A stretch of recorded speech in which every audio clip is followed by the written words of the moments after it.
कहानी की शुरुआत होती है ग्रे नाम के एक कार मैकेनिक से, जो अपने गराज में एक कार को रिपेयर कर रहा होता है। ये कार इसके एक रेगुलर कस्टमर की होती है और आज इसे ये कार अपने कस्टमर को वापस देने जाना था। जब ग्रे गराज को बंद करके इस कार को उसके मालिक के पास छोड़ने के लिए निकलता है, तभी उसकी वाइफ आशा अपनी AI ऑटोमेटिक कार में वहां आती है। आशा के पास जो ऑटोमेटिक कार थी वह काफी ज्यादा एडवांस थी। ये कार बिना स्टीयरिंग व्हील पकड़े इंसान को सिर्फ वॉइस मैसेज पर उसके लोकेशन तक पहुंचा देती थी। लेकिन ग्रे को AI टेक्नोलॉजी बिल्कुल भी पसंद नहीं है। उसका मानना था कि ये रोबोटिक मशीन्स आगे जाकर इंसानों के लिए बहुत बड़ा खतरा बनेंगी। लेकिन दूसरी तरफ ग्रे की वाइफ आशा एक बहुत ही बड़ी AI कंपनी में काम करती है। इन दोनों की सोच में जमीन आसमान का फर्क था, लेकिन फिर भी ये दोनों एक दूसरे से बहुत ज्यादा प्यार करते थे। ग्रे अपनी वाइफ आशा से कहता है, चलो आज मैं तुम्हें किसी से मिलवाता हूँ। मेरा एक रेगुलर कस्टमर है जिसकी कार मैंने ठीक कर ली है और अब मुझे उसे उसकी कार वापस करनी है। आशा पहले तो वहाँ जाने से इनकार करती है, लेकिन ग्रे के बार बार कहने पर वो वहाँ जाने के लिए राजी हो जाती है। मगर ग्रे को पता नहीं होता कि आशा को वहाँ ले जाकर ये अपनी लाइफ की सबसे बड़ी गलती कर रहा है। उसके बाद ये दोनों उसी कस्टमर की कार में बैठकर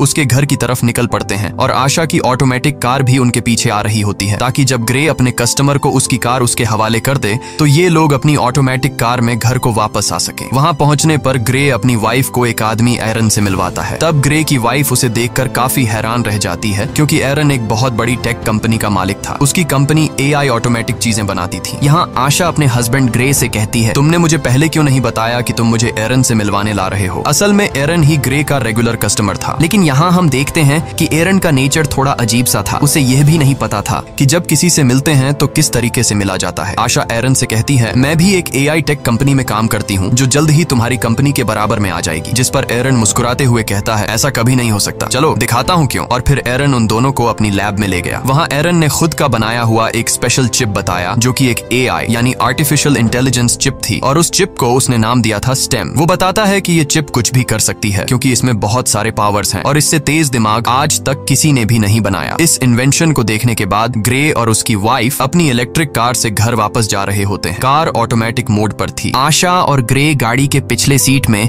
रोमांस में मसरूफ थे, लेकिन तभी अचानक से उनकी कार अपने रास्ते से भटककर दूसरे रास्ते पर चलने लगती है। ग्रे ये नोटिस कर लेता है कि कार वहां पर नहीं जा रही जहां उसे जाना चाहिए। तब ग्रे की वाइफ अपनी कार को वापस घर के रास्ते पर चलने के लिए कहती है, लेकिन वो कार कहती है कि सिस्टम में कोई खराबी आ गई है। ग्रे मैन्युअली कार की ब्रेक दबाकर उसे रोकने की कोशिश करता है, जिससे कार रुकती नहीं बल्कि उसकी स्पीड और ज्यादा बढ़ जाती है। ये दोनों कार को रोकने की काफी कोशिश करते हैं, लेकिन कार को नहीं रोक पाते, जिसकी वजह से उनकी कार स्पीड ब्रेकर से टकरा जाती है और उलट जाती है। लकीली इस एक्सीडेंट में इन दोनों को ज्यादा चोटें नहीं आती और ये दोनों बच जाते हैं। ये लोग कार से निकलने की कोशिश कर रहे होते हैं कि तभी वहां पर एक गाड़ी आकर रुकती है, जिसमें से 4 लोग बाहर आते हैं और वो इन दोनों को कार से बाहर निकालकर पकड़ लेते हैं। उसी जगह पर एक पुलिस ड्रोन कैमरा भी ऊपर से सब कुछ शूट कर रहा होता है, जो उन 4 लोगों को पहचानने की कोशिश कर रहा था, लेकिन ड्रोन उन्हें नहीं पहचान पाता। यहाँ ग्रे को लगता है कि शायद ये लोग चोर हैं। वो उन लोगों से कहता है, प्लीज हमें छोड़ दो और बदले में तुम बेशक हमारी गाड़ी, पैसे सब कुछ ले लो। लेकिन वो लोग ग्रे की कोई बात नहीं सुनते और उनमें से एक आदमी ग्रे की वाइफ को शूट कर देता है। ये देखकर ग्रे पूरी तरह से सुन्न हो जाता है। ग्रे की आंखों के सामने उसकी दुनिया उजड़ गई। वो तेजी से चीखने लग जाता है। उसके बाद ये लोग ग्रे को पकड़कर पहले उससे खूब मारते हैं और फिर यह लोग ग्रे को भी गर्दन के पीछे गोली मार देते हैं। ये लोग ग्रे और आशा का सारा सामान चोरी करके वहां से चले जाते हैं। ग्रे की सांसें अभी भी चल रही थीं और वो अपनी आंखों के सामने अपनी वाइफ को तड़पता हुआ देख रहा था, लेकिन ग्रे कुछ भी नहीं कर पा रहा था, क्योंकि उसकी बॉडी का कोई भी पार्ट नहीं हिल पा रहा था। और फिर ग्रे की आंखों के सामने उसकी वाइफ की मौत हो जाती है। कुछ देर बाद वहां पर पुलिस आ पहुंची। उन्होंने आशा की बॉडी को पोस्टमार्टम के लिए भेज दिया और ग्रे को हॉस्पिटल में एडमिट कर दिया। हॉस्पिटल में 3 महीनों तक इलाज चलने के बाद ग्रे की जान तो बच गई, लेकिन अब वो चलने के काबिल नहीं था। गर्दन के नीचे गोली लगने की वजह से उसका स्पाइनल कोड टूट गया। कंधे से नीचे उसका पूरा जिस्म पैरालाइज्ड हो गया और फिर 3 महीनों बाद ग्रे को घर वापस लाया जाता है और यहाँ पर ग्रे व्हील चेयर पर होता है,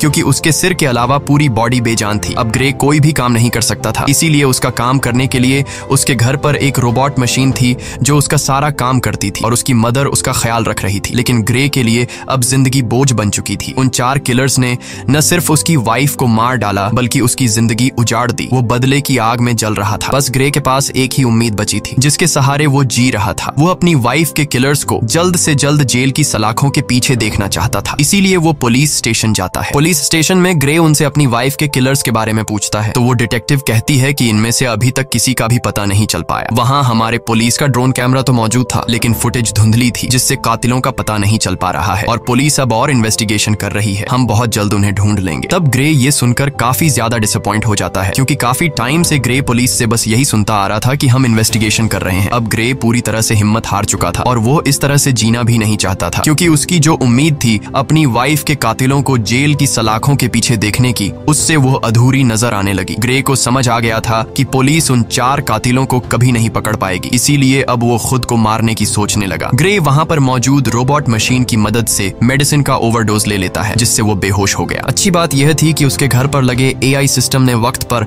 एम्बुलेंस को फोन कर दिया, जिससे ग्रे की जान बच गई। और यहाँ ग्रे से मिलने उसका वही रेगुलर कस्टमर एरन आता है। वो ग्रे से कहता है, मुझे तुम्हारी ये हालत देखकर बहुत बुरा लग रहा है। एरन ग्रे को दोबारा अपने पैरों पर खड़ा होकर जीने की उम्मीद देता है और कहता है, ग्रे क्या तुम्हें याद है मैंने तुम्हें एक बार एक पावरफुल AI चिप दिखाई थी। अगर तुम उसे अपनी बॉडी के अंदर लगा दो तो तुम एक बार फिर से चलने के काबिल हो जाओगे, साथ ही साथ बहुत ज्यादा पावरफुल भी हो जाओगे। लेकिन ग्रे एरन की इस ऑफर से इनकार कर देता है। ग्रे कहता है, अब मैं ये जिंदगी नहीं जीना चाहता। तब एरन उससे कहता है, सोच लो ग्रे, ये चिप तुम्हारी वाइफ को तो जिंदा नहीं कर सकती, लेकिन तुम्हें एक बार फिर जीने का मौका दे सकती है। अगर तुम्हारी वाइफ भी जिंदा होती तो वो भी यही चाहती। ये बात ग्रे के दिमाग को टच कर गई। वो सोचने लगा कि अगर मैं ठीक हो गया तो अपनी वाइफ का बदला ले सकूंगा, इसीलिए वो एरन की बात मान जाता है। अब यहाँ पर हम ये जान पाते हैं कि एरन को ग्रे से कोई हमदर्दी नहीं थी। वो बस ग्रे के पास अपने मकसद के लिए ही आया था, क्योंकि वह अपनी AI चिप को किसी की भी बॉडी में इंसर्ट करना चाहता था। वो चेक करना चाहता था कि उसका इन्वेंशन सक्सेसफुल है भी या फिर नहीं। इसीलिए एरन वो चिप ग्रे की बॉडी में डालकर सीक्रेटली एक्सपेरिमेंट करना चाहता है, क्योंकि गवर्नमेंट इस तरह के एक्सपेरिमेंट्स करने की इजाजत नहीं देती। अगले सीन में हम देखते हैं कि एरन अपने घर में ग्रे की बॉडी पर एक्सपेरिमेंट कर रहा होता है। यहाँ ग्रे की स्पाइनल कॉर्ड में वो चिप इम्प्लांट की जाती है। वो चिप सीधा ग्रे के दिमाग से जुड़ गया। ऑपरेशन के कुछ घंटे बाद ग्रे को होश आता है तो डॉक्टर उसके हाथ और पांव को मूव करने की कोशिश करती है और ये चेक करती है कि क्या ग्रे अपने हाथ और पांव को अब महसूस कर पा रहा है या फिर नहीं। तब ग्रे की हालत देखकर वो लोग समझ जाते हैं कि चिप ने ग्रे की बॉडी पर असर नहीं किया। एरन बहुत ज्यादा मायूस हो जाता है, क्योंकि उसके इतने सालों की मेहनत जाया हो गई थी। लेकिन तभी ग्रे अपने हाथों को मूव करने लगता है। ये देखकर वो लोग हैरान रह जाते हैं और अब ग्रे अपने दोनों हाथों को मूव कर पा रहा था। और फिर देखते ही देखते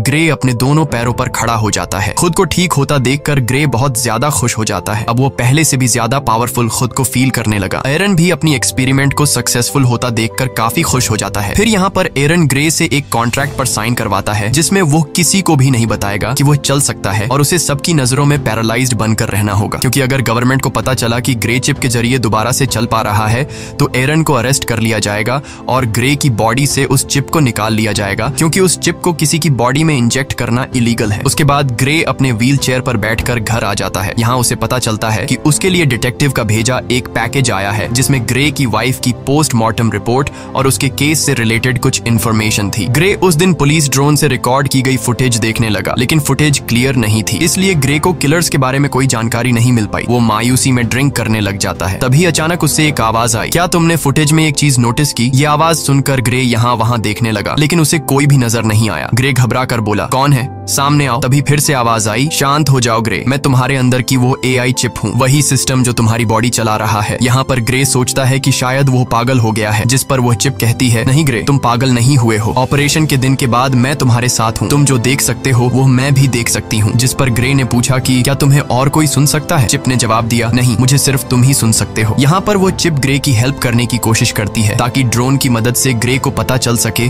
कि उसकी वाइफ को मारने वाले लोग कौन थे। ग्रे के साथ यहाँ पर वो चिप भी सब कुछ देख पा रही थी, जो ग्रे अपनी आंखों से देख सकता था। चिप ग्रे का ध्यान फुटेज में एक किलर की तरफ करती है और कहती है, देखो ग्रे, इन चारों में से एक की बॉडी पर टैटू बना हुआ है, लेकिन ये टैटू बिल्कुल भी क्लियर नहीं दिख रहा था। इसलिए ग्रे बोला, ये तो बहुत ज्यादा ब्लर है, इसे मैं देख नहीं सकता। जिस पर वो चिप कहती है, तुम्हें नहीं दिख रहा, पर मैं तो देख सकती हूँ। मैं इस टैटू का एक क्लियर इमेज बना सकती हूँ, बस तुम एक पेपर और पेंसिल उठा लो। ग्रे के पेपर और पेंसिल उठाने के बाद चिप ग्रे के हाथ की मदद से बिल्कुल परफेक्ट वही टैटू बना लेती है। और जब ग्रे उस टैटू को देखता है तो पता चलता है कि यह एक मिलिट्री टैटू है। रिसर्च करने के बाद ग्रे को उस टैटू वाले आदमी के बारे में पता चल जाता है। ग्रे हैरान रह जाता है कि उस चिप ने तो कुछ ही मिनटों में उस कातिल का टैटू और एड्रेस निकाल कर दे दिया, जो कि पुलिस कई महीनों से इन्वेस्टिगेशन करने के बावजूद भी उन कातिलों को ढूंढ नहीं पाई। ग्रे बहुत खुश हो जाता है क्योंकि उसे अपनी वाइफ के किलर्स में से एक किलर का पता चल चुका था। तब ग्रे उसके बारे में पुलिस को इन्फॉर्म करने का सोचता है, लेकिन यहाँ चिप ग्रे को ऐसा करने से रोक देती है। वो उससे याद दिलाती है कि तुम्हें एरन ने ये सब कुछ करने से मना किया था। तुम भूल गए कि तुमने एरन के साथ कॉन्ट्रैक्ट साइन किया था कि तुम लोगों के सामने कभी भी ये नहीं जाहिर करोगे कि तुम चल फिर सकते हो, और अगर तुम पुलिस को इस किलर के बारे में बताओगे तो पुलिस उल्टा तुमसे पूछेगी कि तुम्हें कैसे इन किलर्स के बारे में पता चला और तुमने ये टैटू किस तरह से बनाया। ग्रे चिप से पूछता है, तो फिर तुम बताओ अब मैं क्या करूं? चिप ग्रे से कहती है, पहले तुम खुद उस आदमी के एड्रेस पर जाओ और उसके खिलाफ सबूत इकट्ठा करो। इसीलिए ग्रे अब खुद वहां पहुंच जाता है, लेकिन वहां पर पुलिस ड्रोन थे, इसीलिए ग्रे उन ड्रोन के सामने अपनी व्हील चेयर पर ही बैठा रहता है। और जब ड्रोन वहां से चले जाते हैं तो ग्रे चुपके से वहां से खड़ा होकर किलर के घर की तरफ जाता है। वो किलर के घर के दरवाजे को खोलकर घर के अंदर चला जाता है। वहां जाकर वो एविडेंस ढूंढने लग जाता है और यहाँ पर ग्रे को पता चलता है कि उस किलर को किसी ने बहुत सारे मैसेजेस किए हैं। ग्रे के अंदर लगी चिप उन मैसेजेस को कुछ सेकंड के अंदर ही पढ़ लेती है। चिप ग्रे से कहती है कि इन मैसेजेस में ओल्ड बोन नाम की जगह का बार बार बताया गया है, क्या तुम्हें इसके बारे में कोई जानकारी है? ग्रे ने कहा, हाँ, ये हमारे घर के पास ही एक बार का नाम है। इन्हीं बातों के बीच ग्रे को किसी के आने की आवाज सुनाई देती है। असल में वहाँ पर वो किलर था जो कि वापस आ गया था। वो किलर देखता है कि उसके टेबल पर सारा सामान बिखरा हुआ है। तभी वो किलर सामने लगे शीशे से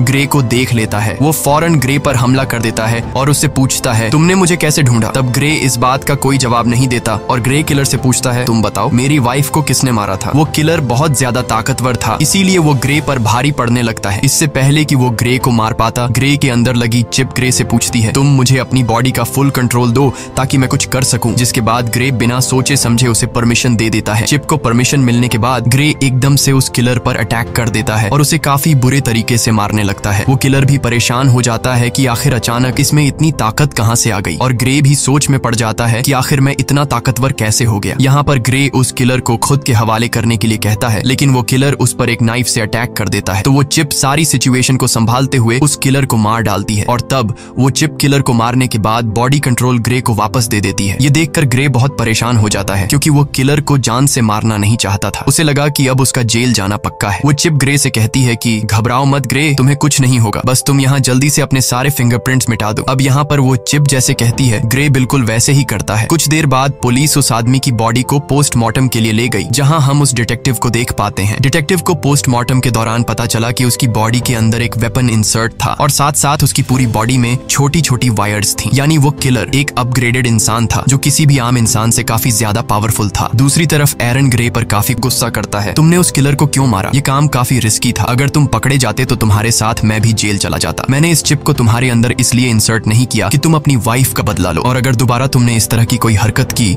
तो मैं तुम्हारे अंदर की इस चिप को डीएक्टिवेट कर दूंगा, जिसके बाद तुम फिर से पैरालाइज्ड बन जाओगे। इधर डिटेक्टिव भी पता लगाने की कोशिश कर रही होती है कि उस आदमी को किसने मारा। तभी डिटेक्टिव को पता चलता है कि जिस टाइम उस किलर का मर्डर हुआ तो उससे थोड़ा टाइम पहले ग्रे अपनी व्हील चेयर पर उसी एरिया में घूम रहा था। जिसके बाद डिटेक्टिव सीधा ग्रे के घर पर आती है। डिटेक्टिव ग्रे को कहती है कि हमने तुम्हें उस टाइम में उस एरिया में देखा है जिस टाइम उस सर्क नामी आदमी का मर्डर हुआ है। हमें उस आदमी पर पहले से शक था कि उसने तुम्हारी वाइफ को मारा होगा, क्योंकि हमारे पास उसका एक काफी बड़ा क्रिमिनल रिकॉर्ड है और वो उसी एरिया में रहता है जहाँ पर तुम्हारी वाइफ को मारा गया था, और अब कल उसी आदमी का मर्डर हुआ है। तब यहाँ पर ग्रे हैरान होते हुए कहता है, ओ अच्छा, लेकिन अगर तुम ये सोच रही हो कि मैंने उसे मारा है तो तुम्हारी यह सोच गलत है, क्योंकि तुम तो देख सकती हो कि मैं तो पैरालाइज्ड हूँ, और अगर तुम्हें फिर भी यकीन नहीं तो तुम मेरी टांग पर चाकू मारकर देख सकती हो। डिटेक्टिव भी ग्रे पर शक नहीं करती क्योंकि उसे लगता है कि ये तो खुद को नहीं संभाल सकता, तो फिर ये क्या किसी को मार पाएगा। इसीलिए वो ग्रे को बाय कहकर वहां से चली जाती है। डिटेक्टिव के जाने के बाद ग्रे रिलैक्स होकर सांस लेता है क्योंकि उसकी जान बच गई। इसके बाद ग्रे चिप से पूछता है कि अब आगे क्या करना है, तो वो चिप ग्रे को ओल्ड बोन बार में जाने का कहती है। वो चिप कहती है, याद है हमें उस किलर के घर से मैसेजेस में कई दफा इस बार के बारे में बताया गया था, हमें वहां पर जाना चाहिए, शायद तुम्हें वहां कोई क्लू मिल जाए। इसके बाद हम देखते हैं कि ग्रे उसी बार में जाता है। ये बार बहुत ज्यादा खतरनाक थी, सबके सब वहां पर गुंडे बैठे हुए थे। ग्रे यहाँ आकर ऊंची आवाज से कहता है, मैं कुछ दिन पहले सर्क नाम के एक आदमी को मार चुका हूँ, लेकिन मुझे पता है कि उसके साथ 3 लोग और भी थे जिन्होंने मेरी वाइफ को मार डाला। अगर कोई भी सर्क के साथ इस मर्डर में शामिल था तो वो अपना हाथ उठाए। ये सुनकर सब ग्रे पर हंस पड़ते हैं। तभी टोलन नाम का एक लंबे कद का आदमी उठा और उसने ग्रे से कहा, घर जा बच्चे, वरना मैं तुझे भी तुम्हारी वाइफ के पास पहुंचा दूंगा। ग्रे समझ गया कि टोलन भी मेरी वाइफ को मारने में शामिल था। ग्रे जवाब देता है, पता है, मरने से पहले सर्क भी तुम्हारी तरह यही बोल रहा था। ये सुनकर टोलन को बहुत ज्यादा गुस्सा आया। वो अपने आदमियों के साथ ग्रे को अकेले में ले जाकर व्हील चेयर से उठाकर जमीन पर पर गिरा देते हैं। तब ग्रे उससे पूछता है, क्या तुम भी वहाँ पर उन लोगों के साथ शामिल थे जिन्होंने मेरी वाइफ को मारा था? तो टोलन कहता है, हाँ मैं भी उनमें शामिल था, बस फिर क्या। ये सुनकर ग्रे चिप को अपनी पूरी बॉडी का कंट्रोल दे देता है, जिसके बाद चिप की मदद से ग्रे उसके पास 2 आदमियों को मार गिरा देता है और फिर टोलन को भी बुरी तरीके से पिटने लग जाता है। ग्रे टोलन को नीचे जमीन पर गिराकर उससे पूछता है, तुम्हारे 2 और साथी कहाँ हैं और तुम लोगों ने मेरी वाइफ को क्यों मारा? लेकिन टोलन डरने के बजाय उल्टा हंस रहा था, वो ग्रे को कुछ भी नहीं बताता। तभी वो चिप ग्रे से कहती है, अगर तुम चाहो तो मैं बड़ी आसानी से इसका मुंह खुलवा सकती हूँ। ग्रे कहता है, क्यों नहीं, तुम जरा ट्राई करो। वो चिप उस किलर का फेस पूरी तरह से कट कर देती है। ग्रे पूछता है, अब बता क्यों मारा था मेरी वाइफ को? टोलन की सारी हेकड़ी निकल गई और फौरन उसने कहा, हमें पैसे मिले थे तुम्हारी वाइफ को मारने के लिए और मुझे फिस्क ने पैसे दिए। लेकिन इससे पहले कि ग्रे उससे फिस्क के बारे में कुछ पूछ पाता, वो आदमी वहीं पर मर जाता है। ग्रे गुस्से में चिप से कहता है, मैंने उसे मारने को तो नहीं कहा था, बस तुम्हें सिर्फ इसका मुंह खुलवाना था। तभी ग्रे की नजर उस मरे हुए आदमी के गले में लगी चेन पर पड़ी, जिस पर उसे बनाने वाली कंपनी का बोल्ट नाम लिखा था। ये देखकर ग्रे को शॉक हुआ, क्योंकि उस कंपनी में ग्रे की वाइफ आशा काम करती थी, यानी आशा के अपने ही कंपनी वाले उसे मरवाना चाहते थे। उधर एरिन को पता चल चुका था कि ग्रे ने फिर से किसी की जान ले ली। अब वो जल्दी से चिप को शट डाउन करने की कोशिश कर रहा था। तभी वो चिप ये बात ग्रे को बता देती है कि मुझे एरिन शट डाउन करने की कोशिश कर रहा है, इसीलिए हमें जल्द से जल्द कुछ करना होगा। ग्रे बोला, अब क्या करें? तभी वो चिप ग्रे को एक हैकर के बारे में बताती है, ताकि उस हैकर की मदद से एरिन की इनपुट को हटा सके, जिससे एरिन का होल्ड खत्म हो जाएगा और वो कुछ भी नहीं कर पाएगा। चिप ग्रे को जेमी नाम के एक हैकर का पूरा एड्रेस दे देती है। इसके बाद ग्रे उस हैकर के पास जाने लगता है। कुछ देर बाद ग्रे उस हैकर के फ्लैट तक पहुंच जाता है, लेकिन दूसरी तरफ एरिन उस चिप को 30% शट डाउन कर देता है, जिससे ग्रे की एक टांग पैरालाइज हो जाती है। लेकिन ग्रे फिर भी हिम्मत करके ऊपर जाता है। एरिन तेजी से चिप को शट डाउन करने के काम पर लगा रहता है, जिससे ग्रे का एक हाथ और एक पांव पैरालाइज हो जाता है। लेकिन इससे पहले कि एरिन ग्रे को पूरी तरह से पैरालाइज कर देता, ग्रे हैकर के डोर तक पहुंच जाता है। इसके बाद एरिन ग्रे को 100% शट डाउन कर देता है। अब ग्रे पूरी तरह से पैरालाइज हो चुका था। अच्छी बात यह थी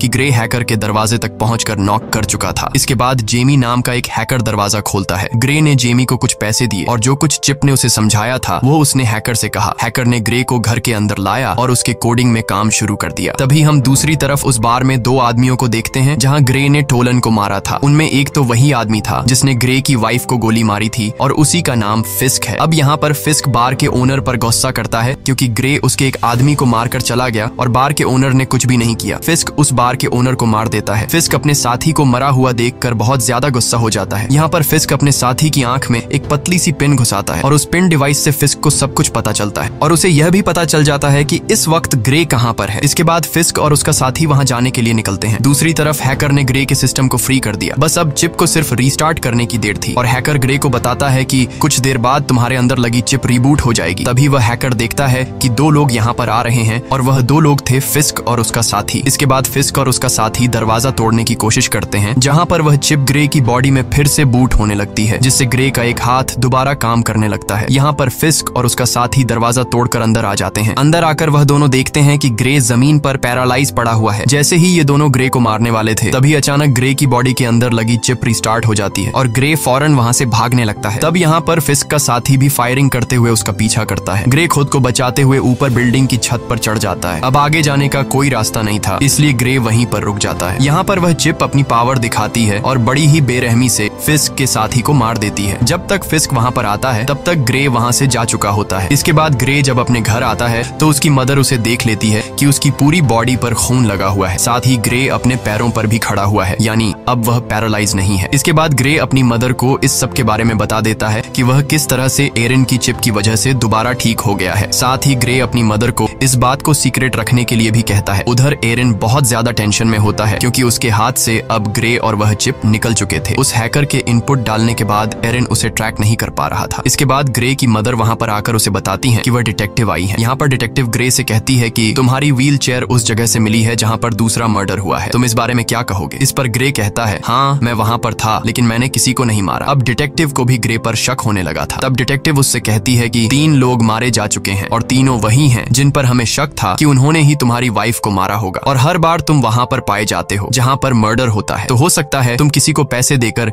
ये सारे मर्डर्स करवा रहे हो। तब ग्रे उससे कहता है, अगर आपको ऐसा लगता है तो आप मेरी कॉल रिकॉर्ड चेक कर सकती हैं। तब यहाँ पर वह डिटेक्टिव कुछ नहीं कह पाती और जाते वक्त वह चुपके से ग्रे की जेब में माइक्रोफोन डालकर चली जाती है। ग्रे को अब रियलाइज होने लगा कि कातिलों को सजा देने के जुनून में अब वह खुद एक कातिल बन चुका है। ग्रे कहता है, अब मुझे ये सब कुछ बंद करना होगा। तो वह चिप कहती है, नहीं ग्रे, हमें इस आखिरी आदमी को मारना होगा जिसका नाम फिस्क है, क्योंकि अगर हमने इसे नहीं मारा तो वह हमें मार देगा। लेकिन ग्रे अब और किसी को नहीं मारना चाहता था, इसलिए वह चिप से कहता है, बस अब बहुत हो गया, तुम मेरे दिमाग से निकल जाओ। तभी ग्रे की बॉडी अनकंट्रोल होकर पीछे तकिए पर गिर जाती है। ग्रे ने चिप से परेशान होकर पूछा, मैं हिल क्यों नहीं पा रहा हूँ। इसके बाद वह चिप ग्रे को कहती है, उस हैकर ने जो कोड मेरे सिस्टम में एंटर किए हैं उसकी वजह से मैं पूरी तरह से आजाद हो चुकी हूँ। इसका मतलब ये है कि अब वह चिप ग्रे की परमिशन के बिना वो सारे काम कर सकती है। ग्रे, अब मुझे तुम्हारी बॉडी का फुल कंट्रोल मिल चुका है, अब तुम मेरी मर्जी के मुताबिक चलोगे। अगर मैं चाहूँ तो तुम अपने हाथ की एक उंगली तक हिला नहीं पाओगे। ये सुनकर ग्रे के गले में सांसें अटक गईं। यहाँ पर ग्रे और चिप आपस में जो बातें कर रहे थे, दूसरी तरफ डिटेक्टिव भी वह सारी बातें सुन रही थी, क्योंकि उसने ग्रे के पॉकेट में एक माइक्रोचिप डाला था। लेकिन यहाँ पर डिटेक्टिव को यह बात समझ नहीं आती कि ग्रे जिसे बात कर रहा है आखिर वो है कौन। इसके बाद चिप ने ग्रे से कहा, अब चलो ग्रे, हमें उस आखिरी कातिल को खत्म करना है। अब ग्रे अपनी बॉडी पर पूरी तरह से कंट्रोल खो चुका था, इसलिए चिप उनसे जो कहता वो मानने को तैयार हो जाता है। ग्रे ने एक गन उठाई और फिस्क को मारने की तैयारी करने लगा। उसकी मदर उसे रोकने की कोशिश करती है, लेकिन वो उसे अनसुना करके गाड़ी में बैठकर निकल पड़ता है। यहाँ पर डिटेक्टिव भी ग्रे का पीछा करने लगती है। इसके बाद ग्रे को अपनी पॉकेट से वो माइक्रोफोन मिल जाता है, तो वो चिप कहती है कि यह माइक्रोफोन जरूर उस डिटेक्टिव ने ही रखा होगा। ग्रे माइक्रोफोन फेंकता है और उसे पता चलता है कि डिटेक्टिव उसका पीछा कर रही है। तब डिटेक्टिव से पीछा छुड़वाने के लिए वो चिप एक इलेक्ट्रिक कार को हैक करके डिटेक्टिव की गाड़ी से एक्सीडेंट करवा देती है, जिससे ये डिटेक्टिव को पीछे छोड़ देते हैं। इसके बाद डिटेक्टिव ग्रे की मदर के पास जाती है और उस सब के बारे में पूछती हैं जो वहाँ पर चल रहा था। उधर ग्रे फिस्क को ढूंढ लेता है और वो गन पॉइंट पर उसे पूछता है कि मेरी वाइफ को तुमने क्यों मारा। जिस पर फिस्क कहता है, हमारा तुम्हारी वाइफ के साथ कोई लेना देना नहीं था, हमारा निशाना सिर्फ तुम थे, हमारा मकसद तुम्हारी रीढ़ की हड्डी काटना था। जब मैंने तुम्हारे गले में गोली मारी तुमने समझा कि वो गोली थी, लेकिन असल में वो एक मेडिकल टूल था जिसने तुम्हारा स्पाइनल कोड डैमेज कर दिया, और तुम्हारी वाइफ, उसे तो हमने सिर्फ एक्स्ट्रा पैसों के लिए मार दिया था। ये सुनकर ग्रे गुस्से से भड़क उठा और अब उन दोनों के बीच फाइट शुरू हुई। फिस्क भी एक अपग्रेड ह्यूमन था, लेकिन पुराने मॉडल का, इसीलिए वो ग्रे की पावर के सामने ज्यादा देर तक टिक नहीं पाया और ग्रे फिस्क को बड़ी बेरहमी से मार देता है। इसके बाद ग्रे उसका फोन चेक करने लगता है, तो फोन रिकॉर्डिंग से ग्रे को पता चलता है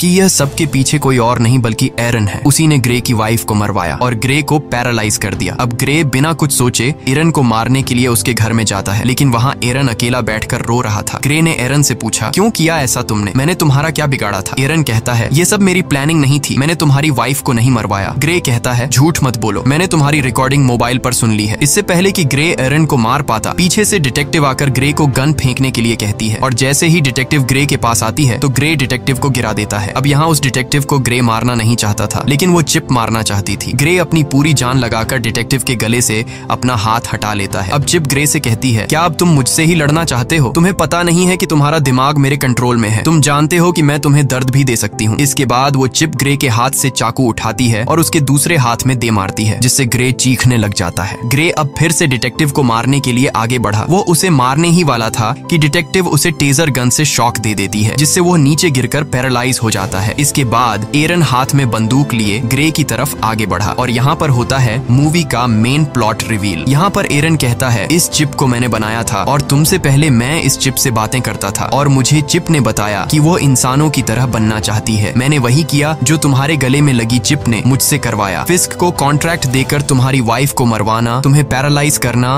और तुम्हारी गर्दन पर वो चिप लगवाना, सब कुछ उसी चिप का प्लान था। मैंने इस चिप को बनाया तो है, लेकिन मैं इसे पूरी तरह कंट्रोल नहीं कर सका। ये चिप किसी इंसान के शरीर में घुसकर उसे अपनी मर्जी के फैसले करवाना चाहती थी और इस चिप ने तुम्हें चूज किया था। ये बातें सुनकर ग्रे काफी हैरान हो जाता है। एरन बताता है कि ये चिप मुझे मारना चाहती है क्योंकि अगर मैं जिंदा रहा तो इसी के जैसी एक और AI चिप बना दूंगा और चिप यह नहीं चाहती कि इस जैसा और कोई भी हो, इसीलिए वो मुझे मारना चाहती है। और यहाँ पर वह चिप कहती है, हाँ यह मेरा ही प्लान था, मैं जिंदा इंसान बनना चाहती थी, इसीलिए मैंने यह सब कुछ कर दिया। इस बार इस चिप की बातों को एरन और डिटेक्टिव भी सुन पाते हैं। यहाँ पर वह चिप एक बार फिर से एक्टिवेट हो जाती है और वह फौरन एरन को मार देती है। अब वह चिप डिटेक्टिव को भी मारने की कोशिश करती है। यहाँ पर ग्रे पूरा जोर लगाकर उसके निशाने को गलत कर देता है। गुस्से में आकर चिप ने ग्रे की गर्दन पर पिस्टल तान दी और अगले ही पल कुछ अजीब हुआ। जब ग्रे की आंख खुलती है तो खुद को एक हॉस्पिटल की बेड पर पाता है। यहाँ पर वह चिप को आवाज देता है लेकिन उसे कोई भी रिस्पॉन्स नहीं आता और तभी उसकी वाइफ भी उसके सामने ही होती है। उसकी वाइफ उसे बताती है कि हमारा एक्सीडेंट हो गया था और तुम बहुत दिनों से बेहोश थे। तो फिर क्या ये सब कुछ एक सपना था? बिल्कुल नहीं। असल में इस चिप ने ग्रे के दिमाग को उसके शरीर से बिल्कुल डिस्कनेक्ट कर दिया था और उसे एक खूबसूरत उसके सपनों की दुनिया में भेज दिया। ग्रे का माइंड वहां पर खो गया था जबकि उसका शरीर असली दुनिया में चिप के कंट्रोल में था। चिप अब डिटेक्टिव को भी मारने वाली थी। डिटेक्टिव उससे कहती है, ग्रे तुम ऐसा नहीं कर सकते। तो वह चिप कहती है, ग्रे अब यहाँ पर नहीं है, वह बहुत ही अच्छी जगह पर है, अपने सपनों की दुनिया में जहाँ उसे होना चाहिए और अब इस बॉडी पर मेरा कब्जा है। और यह कहकर वह चिप डिटेक्टिव को शूट कर देती है और इसी के साथ ये कहानी खत्म हो जाती है। अगर वीडियो आपको अच्छी लगी हो